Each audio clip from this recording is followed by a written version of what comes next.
Dun, dun, dun, dun, dun, dun, dun, dun. We're back with the Real People multi-game solitaire mega tournament with Conquest of Planet Earth, the space alien game, combined with Gheos. It's the battle to see who gets to be Protestant. That's important to know. So let's get back to it. Alright, we're right back in it. Lefty played a 5 for his action points this turn, as did Roadrunner. Smiley did a 3, and Big Speedleman rolled again. He rolled a 2 this time, which made him go first. He chose to move one of his guys from the radio station, as well as his mega weight warlord, K-Bach. Now, K-Bach acts as an alien, for those of you who don't know, except he's a little bit better than the Beetleman. He can't burrow through tunnels, but he's got a higher strength. I would have to see if they can burrow to him or not. I'm going to assume so, because I think the rules say they act as an alien in all cases, except for special powers. That might be something I would need to check online for. But he's also extra strong if there's other aliens fighting him.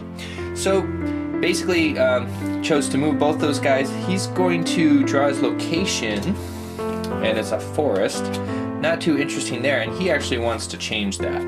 He wants to change it with his Martian recon, which lets him redraw the thing. Reason why is the radio station will add to the population score if of the areas around it, but only if there is some population there. And he drew a rolling hill, so it's a wash. He's still going to have to fight this infantry, though. That's a bummer for Bix Beetleman. And here's an additional bummer for Bix. Lefty, the blue baby, played this unexpected chemical reaction on Warlord K-Bach, and that made it so he was not helpful at all in the fight, which made it a 3-on-3. They rolled a 6 anyway, so he would have lost the guy regardless. Especially big bummer for Bix. An epoch tile was just drawn. He took another white follower. He would have been the only one to be able to score there, because epoch tile allows you to score based on whether or not you're in a pyramid. He had 2 followers there, so he would have been able to score. However, he has no terror multiplier, so would have been multiplied by 0, which is 0. Bummer for Bix. No one else scores either. Other thing about epoch tiles, when 8 of these are drawn in a 4-player game, the game's over. So this is how we're going to do the end. There was a question about this in the one of the comments for the first video. Game ends with the Gheos conditions, not the Conquest of Planet Earth, the space alien game conditions, which is whoever gets 8 points. We're going to do the epoch tiles, or when their scoring markers are run out. After pulling out a death ray, Lefty just used an event card which was rather aggressive towards Smiley here. It had a chance of killing each and every one of her aliens. He only 50-50 chance he only killed 1 though. So just so you know, that's how he's behaving. Alright, so Lefty pulled a death ray out and then used an event card, which I won't go into the details, but the upshot was it got rid of one of Smiley's saucers. Then he went to pull his location card for this blank space. It was a city, which is a rather ripe cherry to pluck. 3 points it's worth. However, Smiley used a Martian recon to make him have to redraw it, and he got another military base. That's a bummer for him. He has these large, chunky things that are hard to take, but don't give him much of a reward. So we'll see what his resistance is. I guess I'll just draw that right now. A mathematician to start with. It's bolstering some teenagers. And they get a +4 strength. No, they don't. They're just some teenagers bolstered by a mathematician. So he should have no trouble beating them unless they roll a 6. But then he's going to have to face 2 more sets of guys. Sure enough, these tanks beat him back, taking down one of his saucers, causing him to retreat. Other notable thing that happened was he had a card that let him draw a space step thing, which is how he gets the secondary brain unit and death ray. He was going to get something else cool like that. Big Spiegelman said, I don't think so, and he did not get to use that card. So there's some tension between these two. There's a lot of back and forth. Looks like he's getting the shorter end of the stick, but he's striking out at other people as well. After unsuccessfully attempting to steal Warlord King Bach from Big Spiegelman, Big Spiegelman, I like that. Yeah, maybe it'll be Big Spiegelman. All right, Roadrunner, I'm sorry. Roadrunner took the Mountain Observatory. She defeated the investigative reporter. That's some army guys. And now she's trying to take this town, but there's this massive force, which really just some planes, but since there's a war veteran and a geologist on their side, they have a 13 strength. However, her Venetian matriarchy gets stronger when there's more folk there. And so it's 10 to 13. We'll see what she does. And they got the better roll. And if she uses her power to switch it, that's still not going to help her out, because she needs to be able to have a 6, basically, in this case. Alright, we've gone around. Everyone's had a turn again. This is how our planet is looking. Roadrunner began this blue civilization there. And right now, all the red followers are out. Smiley took the last red follower, so now she has 2. Roadrunner has 2. Lefty took a white, and Vic Beetleman has 2 white. So I think now is a good time to talk about our 2 leaders in our straw poll that we have in the comment section of the first video. They each have 1 vote. Roadrunner and Smiley.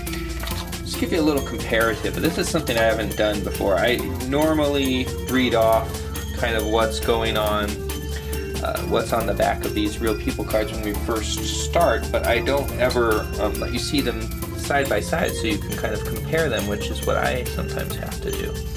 So here, Roadrunner's a housewife, and Smiley is a social worker. So there they have some differences. Different names, different fantasies, very different fantasies.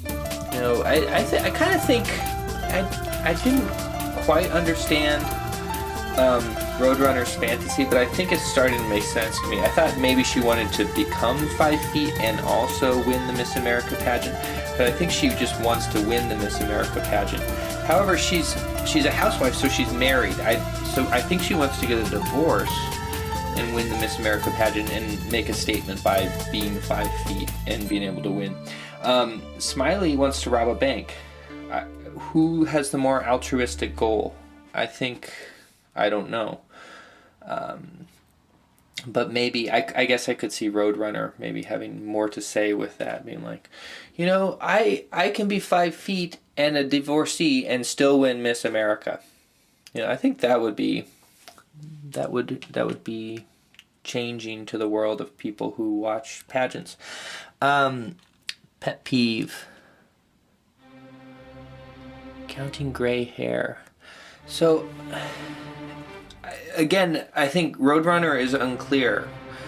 Is her pet peeve when she's counting her gray hair, that she feels she has to count her gray hair, or people who count their gray hair? I think it's maybe when other people count their gray hair, because her motto is "Don't worry, smile, smile, smile." I could see, so Smiley's pet peeve totally makes sense to me, because she seems like the type of person who, when she's talking to you, she's really just like staring at you the whole time. And she has this big smile, and it's really hard to look at her. So people look away, and I could see how that would bother her a lot. Because she really wants you to maintain eye contact. Alright, so I think I've spent too much time on this already, but just so you can see, these are your heroes. That's with their legs side by side.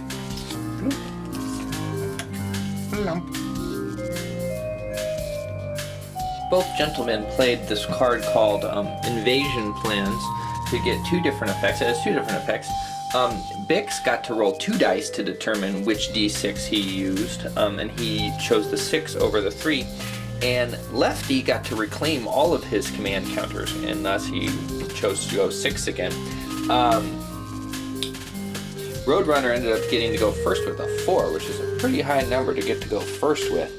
And pretty much all she did, and she's still in the middle of her turn, she plays coordinated attack, which lets her guys do a different fight, and then she went back into town. We'll see what her first resistance is. Looks like some scientists, and they don't get their bonus because that symbol does not match this house here. And the scientists are helping out more army guys. So they're going to have a total of 5. She's got a total of, let's see, 4 times 3 is 12. So she pretty much has it unless they roll a 6. And she beats them. Now she's got to take on the next group. And it's fighter planes. And that's going to be a 9 against a 6. Alright, and so she wins again, and she gets to conquer this town. And she's up to 3 in her terror multiplier. Again, no one scored any points yet. So Smiley just tried to nuke the town that Roadrunner's 3 saucers are in, and Roadrunner was like, I don't think so, and so she was unable to do it. That costs her 3 of her precious action points. That's a bummer for Smiley, but I can see why Roadrunner would do such a thing. She would have lost these 3, and this place would have been demolished, which wouldn't have been very fun after how hard she tried to get it for herself. Captain Fantastic has appeared to defend this college town here. His additional bonus he gets because there's multiples there is canceled out by the fact that he's in a college town. So he has strength of 6. Still, that's really rough for these Orzaks who have a strength of 2. The only hope she has, or to help her hope, she can use her particle wave beam. There's a chance she'll lose it though. If she rolls a 1, she loses the particle wave beam. She got a 3, so that's going to add strength total. Okay, so it's going to be 7 to 6, and she can roll off against Captain Fantastic right now.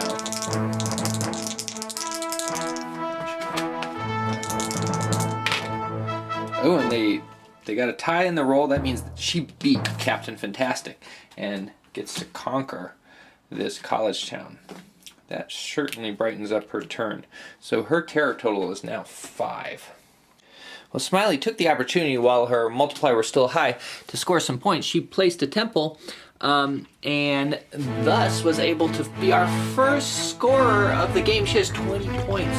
If for some reason a lot of epoch tiles are drawn in a row, she is going to be the winner. It's possible that someone could draw epoch tile after epoch tile after epoch tile, and if they get 6, because 2 have been drawn, I think one was undocumented, she could win the game. And in fact, that could happen right now. Let's draw in the bag. It's not an epoch tile. Bix Bidwin pretty handily took and conquered both an electric power plant and a military testing ground. When basically he overwhelmed some of the defenses, and then the others, when they got to be a little bit too tough, like he had a stack, I think, that had some scientists and helicopters and some other things, he came in peace and tricked them. Over in Gheos, he replaced a tile with another pyramid. So white is sitting on a couple pyramids there. If the epoch tile comes up, Bix will be doing quite well because he's got 3 white followers and a 3 multiplier. So that'll be good for him. After failing to take out the military bases on 2 separate occasions, Lefty has finally conquered something. He got a hold of this town with the help of his death ray and superior numbers. And so that's going to bring his terror multiplier to 2. Now everyone has a multiplier, so everyone will be able to score now, which wasn't the case until this turn of the game. He also did something kind of scary. He played this event card called Endless endless waves. And what endless waves does is at the start of each turn, he gets to bring back all of his destroyed guys. That hasn't happened yet because he played it after the start of the turn. Let's go on to his Gheos turn. Maybe I'll just take a look at what he has here. He has a temple, which problem is he doesn't have a lot of followers, so he's not going to score too much if he uses anything right now. So he might just want to add on to something or start a new civilization. Probably start a new civilization unless he wants to add on to blue. Alright, as we're at the end of the turn, and I don't think I'm going to have time to get to another one, and I don't really want to end in the middle of a turn unless there's a reason, and I don't know if there's going to be a reason, because I don't know what the next turn is going to look like yet. This seems like a good place to stop. I have some things I got to do tonight, and so I'm not going to have time to play again, and I kind of like to get the video done in one day rather. Anyway, so let's take a quick look at our the state of things. Lefty, the blue baby, he took a blue cube, and so now he's got bleu, blanc, et rouge. Nice little flag there. Kind of take a look at their follower strategies. Their followers there. Just got a little bit of everything. My thought behind that, the reason why he has that French flag of cubes, is because he doesn't want to have to work for things. So if he has his finger in every pie, he's going to score points no matter what. And that might be a good strategy with this combined game. I think it would work alright with Gheos, however, Gheos alone. However, he's not really strong in anything, and so with these scoring chips, less influence on the game that way. But since there's these terror multipliers, I don't know the math of it, but it seems like it might work better, might be a better strategy in this combined game than in the basic game. Lefty's starting to do better even on the field. These endless waves, I think, are really going to help him because he lost a lot with these guys, but they're just going to plop right back. And that's great for him. Bix Beetleman is turning things around as well too. He finally got a multiplier up. He's in a good scoring position if an epoch tile comes up. I know I already talked about that, so I won't talk about it again. Oh, you know what? He's actually has more than I put down. He should have 5. So his multiplier is 5 because the radio station bumped it up. That puts that scoring position a little weaker than it might otherwise be, because if someone takes the radio station from him, he no longer gets that advantage, I don't think. Just if there's a conquest marker there. So yeah, he'll still get that advantage. So he's got the same multiplier as Smiley now, and he's got the monochrome white guy thing going on. Smiley, for her part, seems to be doing the best. She's got the points, she has the multiplier. However, in a game like this where people can gang up on you, that might not be such a good thing. And these fairgrounds, we've seen has been sensitive to attack. It's just ripe for demolition. All her points are in this one pot, or the majority of her points are there. And so if someone wants to take that again, she'll be down to a 2 multiplier, which could actually be good for Bix if everyone gangs up on her. Roadrunner, for her part, has just been quietly kind of going up. You know, she's looking the best follower-wise. Just sheer number, she has 4. Diversified, but not so diversified as to be diluted. So we'll see what happens with her. And she's also kind of stayed out of other people's affairs. We saw some fighting between these two. You know, Smiley's kind of been taking shots at everyone who's been taking shots at her. It seems like more of a 3-person thing. The only real involvement Roadrunner got into is she tried to take some technology and failed, which maybe was best for her, because had she taken it, she might have raised the ire of Bix Beetleman. And then other than that, she's just been kind of keeping to herself and defending herself. So we'll see how that goes for her.